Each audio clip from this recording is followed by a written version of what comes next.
राधे राधे दोस्तों, स्वागत है आपका यूनिक कहानियों में। आज की कहानी मालती जोशी जी की है। कौन ठगवा नगरिया लूटल हो। चलो चलते हैं कहानी की ओर। हर साल की तरह घर में चैत्र गौरी का हल्दी कुमकुम समारोह चल रहा था। मेरी सभी सखी सहेलियां, अड़ोसन पड़ोसन, नाते रिश्ते की महिलाएं आमंत्रित थी। ये कार्यक्रम मैं बड़ी धूमधाम से करती हूँ। साल भर में एक अच्छा गेट टुगेदर हो जाता है। जिस तरह हर फंक्शन का एक पीक टाइम होता है, हल्दी कुमकुम का भी होता है। उस समय हॉल जैसे ओवरफ्लो हो रहा था। उस समय मुझे डर लगने लगता है, सबको ठीक से मिल तो रहा है ना, कोई छूट तो नहीं गया, मैंने सबसे ठीक से बात की है ना, कोई उपेक्षित तो नहीं रह गई। भीड़ जब थोड़ी उतार पर थी तो मिसेस मिश्रा ने प्रवेश किया। ये मेरी सुबह की सैर की सातिन है। बस उतना ही परिचय है, वही दुआ सलाम होती है। पर साल में एक बार होने वाले इस आनंद उत्सव में मैं उन्हें भी आमंत्रित कर लेती हूँ, और वे प्रेम से आती भी हैं। वे बैठ ही रही थी कि मिसेस दुबे उठ खड़ी हुई। भाभी जी, जरा वॉशरूम जाएंगे। कार्यक्रम के दिन मैं अपने दोनों तीनों बाथरूम चमका कर रखती हूँ। अक्सर दूर से आने वाली महिलाओं को ज़रूरत पड़ जाती है। पर मिसेस दुबे तो सोसाइटी की ही है। वे सफाई भी दे रही थी कि मैं ज़रा बाजार चली गई थी, वहाँ से सीधे आ रही हूँ। पर मुझे विश्वास नहीं हो रहा था। उनका मेकअप एकदम ताज़ा लग रहा था। उन्हें बाथरूम दिखाकर मैं लौट ही रही थी कि उन्होंने हाथ पकड़कर मुझे भीतर खींच लिया। फुसफुसाकर बोली, पता है डॉक्टर मिश्रा आईसीयू में भर्ती है। अब मुझे इनकी वॉशरूम की ज़रूरत समझ में आ गई। उनकी उपेक्षा के विपरीत मैंने एकदम ठंडी प्रतिक्रिया देते हुए कहा, अच्छा, मुझे तो पता ही नहीं था। और मैं हॉल में लौट आई। वॉशरूम से लौटकर मिसेस दुबे ने अपना अभियान जारी रखा। मिसेस मिश्रा से बोली, डॉक्टर साहब की तबीयत अब कैसी है? पहले से ठीक है, अभी आईसीयू में है। नहीं, परसों रूम में शिफ्ट हो गए हैं। बच्चे आ गए हैं। हाँ, कब से? कनाडा वाला भी? हाँ, वह भी 2 दिन बाद ही आ गया था। बिटिया, बच्चों की परीक्षाएं चल रही हैं, इसलिए चेन्नई वाली बहू भी नहीं आ पाई है। कनाडा वाली ने अपनी माँ को बुलवाया है। बच्चों को उनके पास छोड़कर वह आ जाएगी। मिसेस मिश्रा ने एक साथ इतने प्रश्नों के उत्तर दे दिए कि अब पूछने के लिए कुछ बाकी ना रहा। मिसेस दुबे और कोई बेढंगा सवाल करती, इससे पहले ही मैंने दोनों को प्लेट पकड़ा दी। मिसेस मिश्रा ने प्लेट को छूकर हाथ जोड़ लिए, बोली, मेरे व्रत चल रहे हैं, आप तो मुझे हल्दी कुमकुम दे दीजिए। मैंने भी फिर इकरार नहीं किया। उनकी मन स्थिति को मुझे अंदाजा हो गया था। उन्हें छोड़ने में बाहर तक गई। उनका अपराध बोध कम करने के लिए मैंने कहा, आप आई, अच्छा लगा। मुझे तो पता ही नहीं था कि डॉक्टर साहब बीमार हैं। तभी आजकल आप मॉर्निंग वॉक पर दिखाई नहीं देती। हाँ, कहीं जाने का मन ही नहीं होता। आज भी बहुत असमंजस में थी। फिर सोचा हल्दी कुमकुम का निमंत्रण है, नकारना नहीं चाहिए। जी, बहुत अच्छा सोचा आपने। अब देखिए सब शुभ होगा। सीओ से कमरे में आ गए हैं। अब देखिए 2-4 दिन में घर भी आ जाएंगे। इत्मीनान रखिए। थैंक यू वेरी मच, उन्होंने भीगे स्वर में कहा और चली गईं। मैंने अंतर्मन से चाहा और कहा भी था कि डॉक्टर साहब 2-4 दिन में घर आ जाएंगे, पर मेरी सद्भावना फैली नहीं। वे घर जाएं तो, लेकिन महाप्राण के लिए। मुझे मिसेस दुबे ने ही ये सूचना दी थी, पर उस दिन मेरी हिम्मत नहीं पड़ी। मिसेस दुबे का स्थायी ऑफर था कि जब भी जाएगी मैं साल चली चलूँगी, पर मैंने अकेले जाना ही पसंद किया। 5-6 दिन बाद मैंने साहस बटोरा और चल पड़ी। एक क्षण सी आशा थी कि मिसेस मिश्रा अब थोड़ी सेटल हो गई होंगी। मैं खूबसूरत बंगला इस समय बड़ा उदास लग रहा था। शायद मेरे मन की ही उदासी है वहाँ प्रतिबिंबित हो रही हो। वैसे माँ कहा करती थी कि मुझे मृत्यु वाले घर के आसपास एक अशुभ छाया मंडराया करती है, इसलिए वहाँ जाते समय मन घबराता है। शायद इसी को आजकल नेगेटिव वाइब्स कहते हैं। मैंने धीरे से गेट खोला। उतनी सी आवाज़ भी उस सन्नाटे में भारी लगी। लॉन पार करके मैं बरामदे की सीढ़ियाँ चढ़ गई और थोड़ी देर खड़ी रही। अपने को थोड़ा प्रकृति स्थल किया और फिर कांपते हाथों से कॉल बेल दबाई। घंटी की कर्कश आवाज़ मुझे बिना वजह एक अपराध बोध दे गई। मेरे अपराध बोध की उस समय सीमा नहीं रही जब मिसिस मिश्रा को दरवाज़ा खोलते देखा। समय याचना के स्वर में मैंने कहा, मैं शायद गलत समय पर आ गई हूँ, आपको कष्ट करना पड़ा। वे मुझे हाथ पकड़कर भीतर लेवा ले आई। बोली, गोमती अभी 3 बजे काम से निपटी थी तो मैंने कहा शाम को देर से आना चलेगा। इतने लोगों का करते करते वह भी थक जाती है। हम लोग सोफे पर बैठे ही थे कि एक करुण क्रंदन सुनाई दिया। मैंने इधर उधर नज़र दौड़ाई। दीवार से लगे दीवार पर बैठी एक वृद्धा सिसक रही थी। मेरी ननद है, डॉक्टर साहब की बड़ी बहन, उन्होंने बताया। बहन जी थोड़ी देर सुबकती रहीं, फिर लेट गईं। मैंने आसपास देखा, हर कहीं एक निचाट सूनापन पसरा हुआ था। पूरा घर जैसे भाए भाए कर रहा था। घर बाहर एक सा सन्नाटा था। मुझे अब उसका कारण समझ में आया। घर में लोग ही नहीं थे। हिंदुस्तान में घर मौत का हो या शादी वाला भरा भरा रहता है।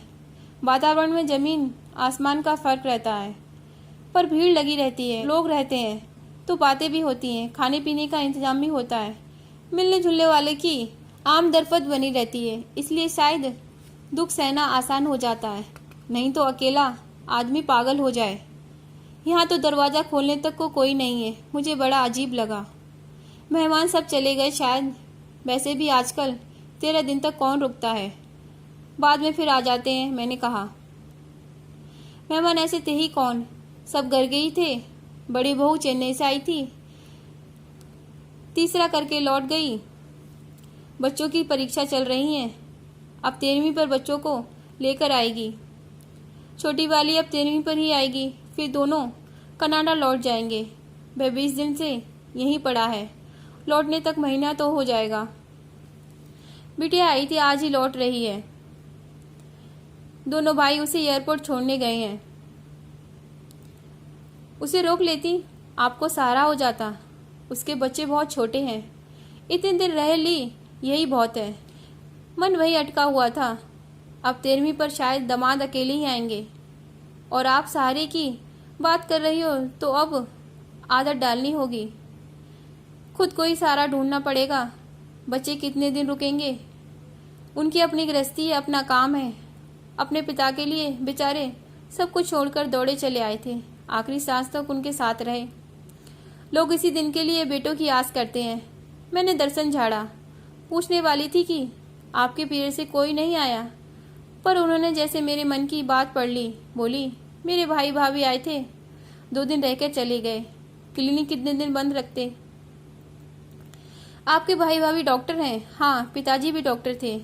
हम लोगों का बड़ा सा क्लिनिक होम है, उस एरिया में बहुत मशहूर है। आपके भी तीनों बच्चे डॉक्टर हैं ना? हाँ, और छोटी बहू भी। वाह, यानी कि पूरी डॉक्टर फैमिली है। गुड। कुछ देर को एक छोटा सा मौन पसर गया। मैंने उससे उबरने के लिए जल्दी से अगला प्रश्न पूछ लिया। डॉक्टर साहब के परिवार में बस ये बहन जी ही हैं? परिवार तो बहुत बड़ा है, पर मैंने बस इन्हीं ही देखा है। शादी के बाद मैं इनके ही घर गई थी। आपके सास ससुर नहीं थे? ये स्कूल में थे तभी इनके पिताजी गुजर गए। माताजी थी देव देवरानियों के राज में किसी तरह दिन काट रही थी। जीजी की शादी पिताजी कर गए थे, पर इनकी पूरी पढ़ाई बाकी थी। हाई स्कूल में इन्होंने पूरे जिले में टॉप किया था। थोड़ी स्कॉलरशिप भी मिली थी, पर चाचा लोगों ने हाथ खड़े कर दिए। कहा कि शहर में पढ़ाना हमारे बस का काम नहीं है। अम्मा जी बेटे का भविष्य बिगाड़ना नहीं चाहती थी। उन्होंने देवर लोगों को मनाया। पता नहीं किन किन शर्तों पे वे राजी हुए। ये मेडिकल के 2nd ईयर में थे जब अम्मा जी नहीं रहीं। तब पता चला कि अम्मा जी ने अपने हिस्से की ज़मीन दोनों के नाम लिख दी थी। उनके जाते ही चाचा लोगों ने इन्हें बेदखल कर दिया। एकदम सड़क पर ही आ गए थे। मुझे लगता है आपकी सासू माँ की मृत्यु नेचुरल नहीं रही होगी। लोग जमीन जायदाद के लिए कुछ भी कर गुजरते हैं। मैंने कनखियों से बहन जी की ओर देखा। वे शांत लेटी थीं। उन्हें कुछ सुनाई नहीं देता। वे धीरे से मुस्कुरा दी। मुझे भी हमेशा से लगता रहा कि अम्मा जी की मृत्यु में कोई रहस्य था, पर उस समय ये छोटे थे और अकेले पड़ गए थे।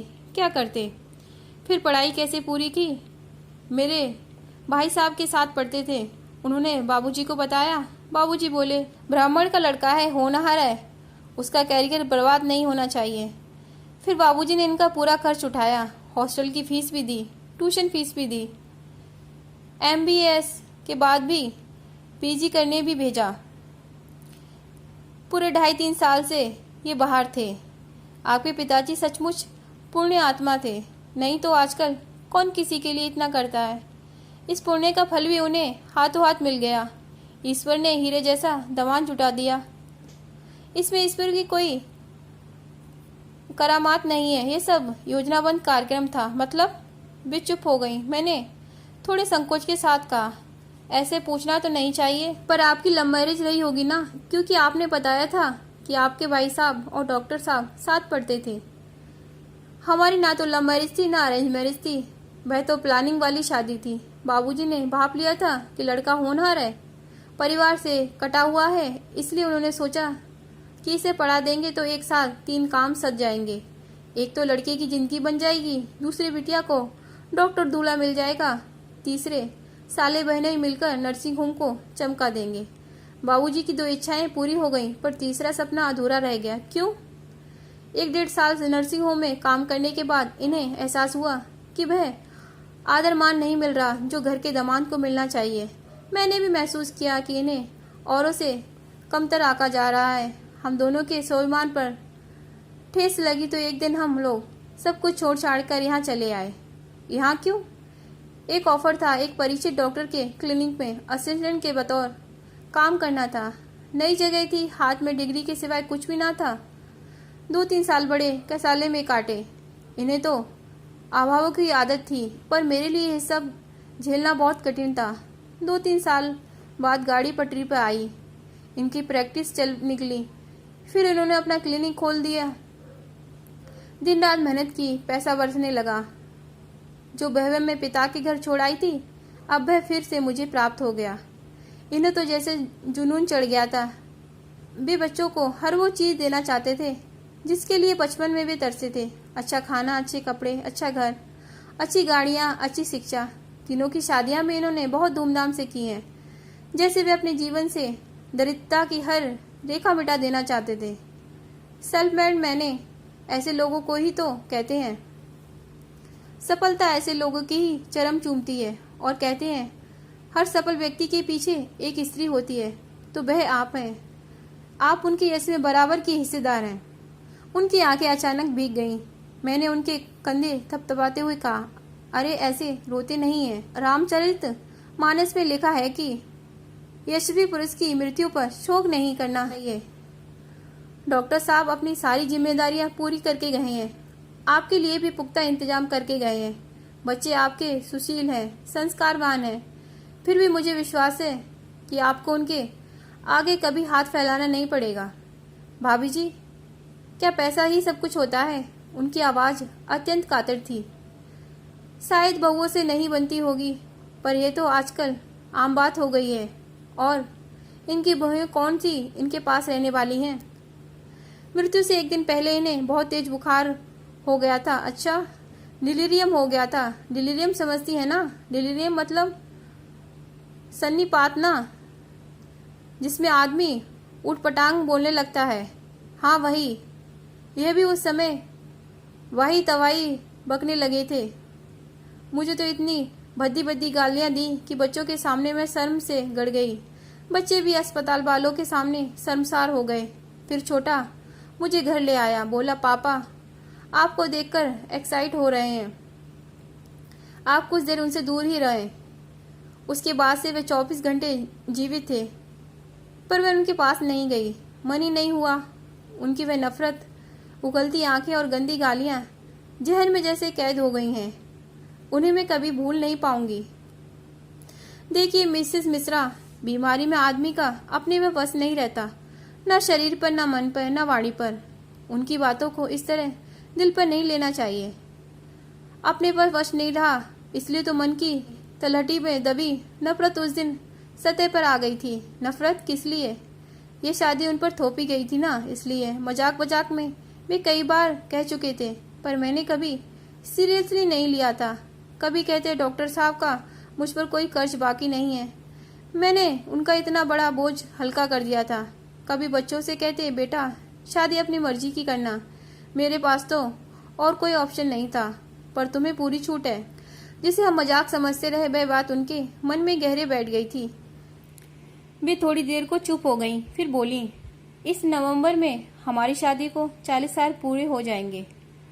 इन 40 सालों में मैंने उनकी प्राणपण से सेवा की। अच्छे बुरे वक्त में चट्टान की तरह उनके साथ खड़ी रही। प्रैक्टिस में भी इतने व्यस्त रहे कि कभी घर परिवार को देखने का वक्त ही नहीं मिला। मैंने ही उनके बच्चों को पाला, आदमी बनाया, पर देखिए ना, अंतिम क्षणों में उन्हें कुछ भी याद नहीं आया, केवल जबरदस्ती वाली शादी ही याद रही। 40 साल का इतिहास एक पल में शून्य हो गया, जैसे किसी ने स्लेट पर लिखी इबारत मिटा दी हो।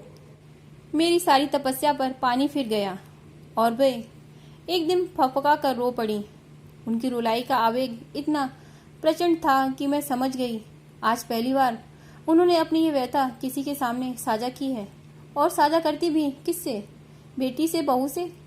जीवन के सफर पर एक पड़ाव ऐसा अवश्य आता है जब जोड़ी टूट जाती है। एक कोई आगे निकल जाता है, पर जो पीछे छूट जाता है वह विगत की स्मृतियों के सहारे किसी तरह जी लेता है। मिसेस मिश्रा को संतावना देते हुए मैं सोच रही थी कि इस रीतेपन के एहसास को लेकर यह औरत कैसे जिएगी, कितने दिन जिएगी। दोस्तों, ये तो थी कहानी मालती जोशी जी की, कौन ठगवा नगरिया लूटल हो। अगर कहानी आपको अच्छी लगी तो लाइक करें, चैनल को सब्सक्राइब करें। मिलेंगे एक नई कहानी के साथ, तब तक के लिए राधे राधे।